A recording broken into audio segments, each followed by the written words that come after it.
Jason Priestley, Yeah. it is so cool to meet you. Oh, thank you. Wow. You've been directing for over 20 years now, Yep. but you've never really directed a feature film. What was it about this one that you went, you know what, this is the one? Well, I was looking for a feature to direct, and this one, when I got sent the script, this one, the size of it felt right to take on as a first feature film. You never want to take on a film that's too big as your first feature because it's daunting, your first film. So this one just felt about the right size, and I also liked the relationships in the film, and I like the two main characters, and I like the fact that the film doesn't shy away from the ending that it should have. It goes where the film should go at the end, and I really like that it was fearless at the end, and that I really responded to. You take this on as your first feature film, you turn up to set, and there's Academy Award winner Richard Dreyfuss. Yeah, well, by the way, I knew that was going to happen because thank goodness. Because I made that happen. The addition of Richard was a huge piece of the puzzle for us. We were incredibly lucky to make that happen. Richard and I have the same agent in Los Angeles, and that's how we were able to get to him. And, I didn't think we were ever going to be able to convince him to come and be in this movie. And, my agent sent him the script, and he responded to it, and he liked it, and he really liked the character of CAS. And I got a message from my agent that said, yeah, Richard really likes the script. He wants to talk to you. Here's his phone number. Call him.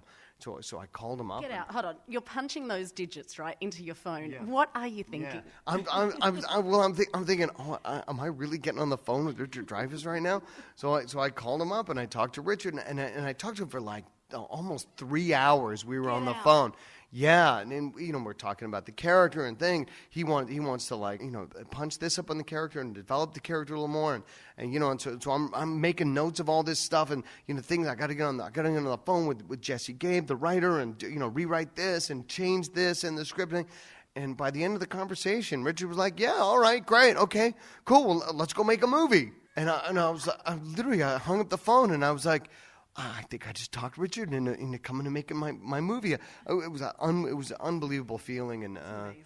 I have to go there, right? 90210, yeah. Beverly Hills 90210, as it was known. Do you ever feel like you're ever going to get away from the character of Brandon Walsh? Because in Australia, that is now on in repeats. Every evening you can sit down and watch Beverly Hills 90210, and there's a whole new generation actually loving Brandon all over again. Are you serious? Yeah. Wow. Wow. Apparently, I'm never going to be able to get away from it. How does that make you feel? Old? But, okay, what's your secret? Because you have not aged one bit, and that is over 20 years old. Wow. Well, thank you. I think maybe you need to get your eyes checked. But how do you feel? Like, were you able to step away from the character of Brandon Walsh at the start? How difficult was it for you to be taken seriously as anyone but Brandon Walsh? Because he was America's sweetheart. He was. I mean, I guess it took a couple of years after I left the show, but I was always very conscious of the fact that was going to be a hurdle that I was going to have to overcome. So, even while I was still on the show, I was always very conscious of taking on very different roles than Brandon Walsh and forcing myself into uncomfortable, professional, challenging situations to force myself to grow as an artist instead of just sitting back and resting on my laurels and just being Brandon Walsh and just always being the cute guy. Because I think that as long as you keep pushing yourself as an artist, I think you can overcome those hurdles. It's like anything, I think as long as you keep challenging yourself, hard work and perseverance will always overcome. It was a mad time though, because fans used to go crazy, and I have to admit to you right now, I can't believe I'm doing this. But 15-year-old Sarina, even this Sarina now, is just going nuts that I'm still sitting in the same room as Jason Priestley. Not Brandon Walsh, but as Jason Priestley. What's the craziest thing that happened during that time? How crazy did fans actually get? It got a little crazy, Tell me about the break-in into your house. Yeah, a girl broke in my house, and I found her in my bed in a pair of my Calvin Kleins. What? She snuck in through the dog door. I had a bunch of dogs. She climbed in through the dog door. It was no big deal. She was a girl, and whatever.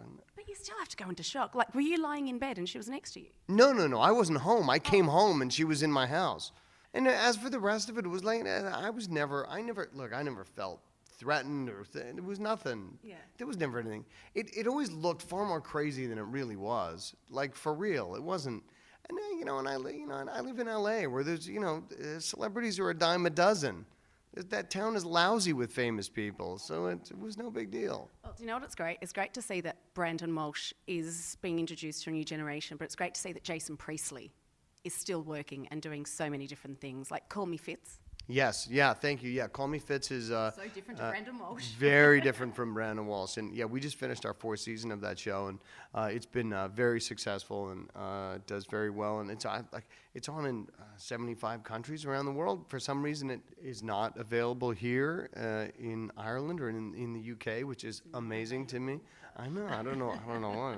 I'm sure you can find it on the internet somewhere. But. And just finally, any truth to the rumours? Because there's photos of you and Ian Ziering everywhere. And Sharknado 2, are they just rumours? Are you appearing in that? What's going on? I will not be appearing in Sharknado 2. I'm sorry to say, but I will not be in Sharknado 2.